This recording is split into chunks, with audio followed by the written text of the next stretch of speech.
Right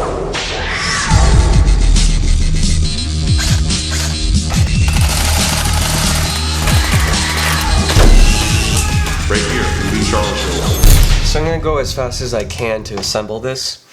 Just show you if you're like, oh, I gotta go play kind of scenario in your guns and pieces. I've had my gun like this before I shoot big IPSC tournaments and literally calmly put it back together, but this is just such a pleasure to work on.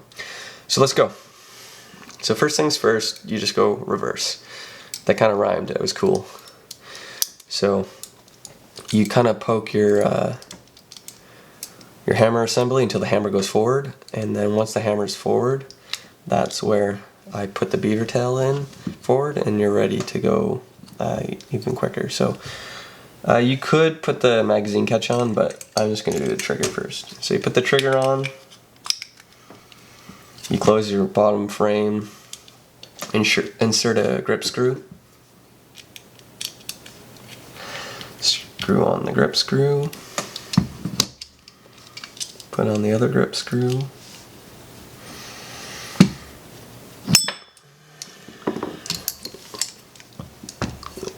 the hammer and your sear spring goes in. So sear spring goes on at 45 and sits flat into the groove right there. So you see a groove right there.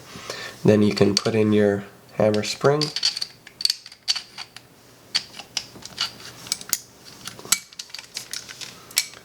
Just get the hammer spring seated properly. There we go. It'll be pretty tight. Put the mag well on. Pop your mag well pin in. And then we can put your mid frame screw on. Remember, just go hand tight. Don't over crank your stuff. Put in your mag catch.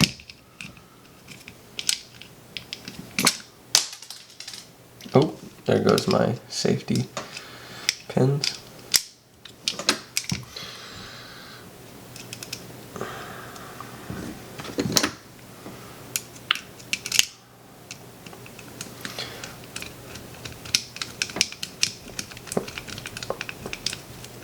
And that's how quick and easy it is to replace the lower to the mid frame. I'm gonna go ahead and replace this back on. I just gotta find that pin that shot across the room. 1 second. Alright, so put in the spring for the thumb safety. Bring up the thumb safety. Insert it and push back the spring with a flat head.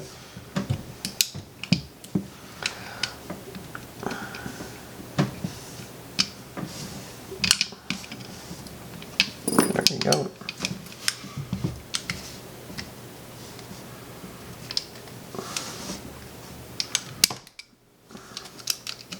There. Okay, so that's the lower to the mid frame and how quick and easy it is to put back together. You can literally do it on the field, save yourself a world of headaches, and carry just a few spare parts in your kit to place it. I suggest, you know, bringing a sear spring and some loading nozzles for your kit. Those are the things that go and make or break the gun.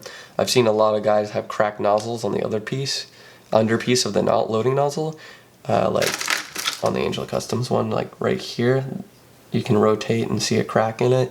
That will basically make the gun not function at all, and is not a clear inciter until you strip the top slide apart. Also, if you're wanting to quickly diagnose if it's the lower or the upper, if your friend has a HI-Capa, just switch the slide to the lower. All the HI-Capas match each other, so you can literally take the lower or the upper and just swap it guns and see what's wrong. So that's another bonus, which is amazing about on-field maintenance and making sure you're up and running with it. Remember, it's like the M4 of pistols. really bread and butter setup. So let's do the upper. So for the upper, I put in the inner barrel first, and then I do the outer. Just because my slide is a bit stiff. You can put them together and then slide it in on most, but I have to do it this way with this build. Okay, put in the barrel plug, and you kind of want to do the spring kind of like a syringe. That's how I put it in the Kappas. Just like that. Snaps into place. Then I can put my meat cutter on. The meat tenderizer. Everyone needs one.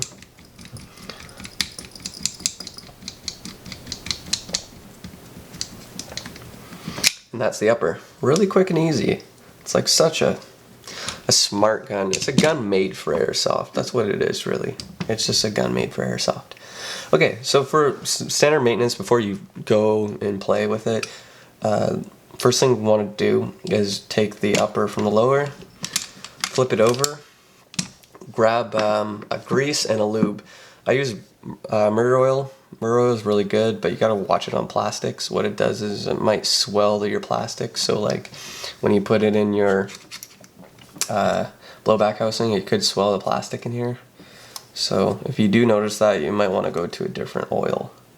But you want to put a bit of oil in the blowback housing on that O-ring, and then you want to use grease. I use white lithium right now. You can use other stuff, but just grab some white lithium on your fingertip, rub it on where the slide will be rubbing, and then that's pretty much all you have to do for maintenance. When you go home and clean it, just get a paper towel, wipe it down. You don't really have to really clean it until there's a problem. I just like to clean mine just because peace of mind. Put on the upper slide, and then you can put in your slide catch. I gotta do my sight just because that's how my setup is right now. So when putting in your slide catch pin, you can push back or pull your outer to try to get that pin in, because that pops the hop up into the mid frame. Fuck, if I can do it. I'm somewhat gimped right now. There we go. So the good thing about the HI-Capa as well is if you look at back when I had the hop-up out, that hop-up housing wedges itself in the mid frame here. And what that allows you to do is put big honking suppressors and tracers off this outer barrel without damaging your slide, because all the weight rests on in the mid frame here, and you're not going to damage anything by putting weight on here. So that's another big thumbs up for the HI-Capas. Yeah, so you make sure that everything lines up. Oh, forgot to take the pin out of the magazine catch. There, it's springy now. There we go. Another trick is if the magazine doesn't fit in here, you probably tighten the grip screws too tight, so you just loosen them and the hammer spring will push the lower from the mid a bit and then allow you to clip in your mags. That's an issue I've seen. But yeah, if you guys liked the video, give it a thumbs up. Let me know if you had any questions, put in the comments below. Yeah, so hope you guys liked it.